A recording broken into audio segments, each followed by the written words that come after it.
Hi everyone. Now in this current time, we're all, as teachers, learning how to do this remote learning properly. I wanted to give you an idea today that maybe make things a little bit more fun for the students in terms of actually getting them registered in the morning so they are ready to learn. So this is a concept that I came up with called the registration game. Now it uses Google Classroom and Google Forms for them to register themselves at a specific time of the day.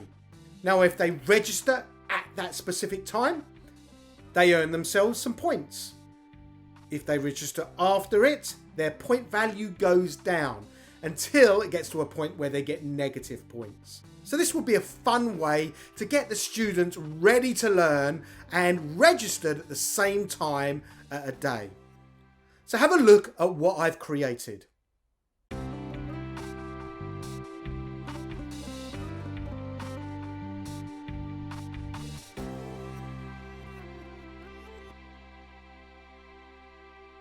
Okay, so here is the website for the registration game.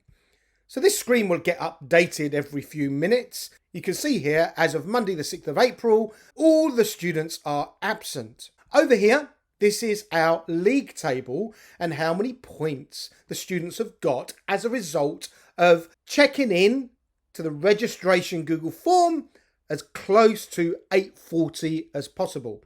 Now, obviously, we can change the time. That's not a problem. But this is the league table from when it started. So let's go to a student view and see what a student does and see this then update. So this is my student view. I will click on classwork, registration game, and let's register ourselves. So let's open up the Google form. Yes, I am ready to learn. Submit. That's all the student needs to do. Everything else works in the background. Now you can see on our register that Bart Simpson has checked in, and Bart, because he checked in at 8:41, 1 minute after 8:40, he gets 9 points instead of the 10. Therefore his point value goes up to 22 from 13. So this is how it works. So in future videos I'm going to tell you how to actually create this for yourselves. Please let me know in the comments below if this is a system that you think you can implement for your school. Thanks for watching. Please click the like button and please subscribe to this channel for more educational technology videos. Until next time, goodbye.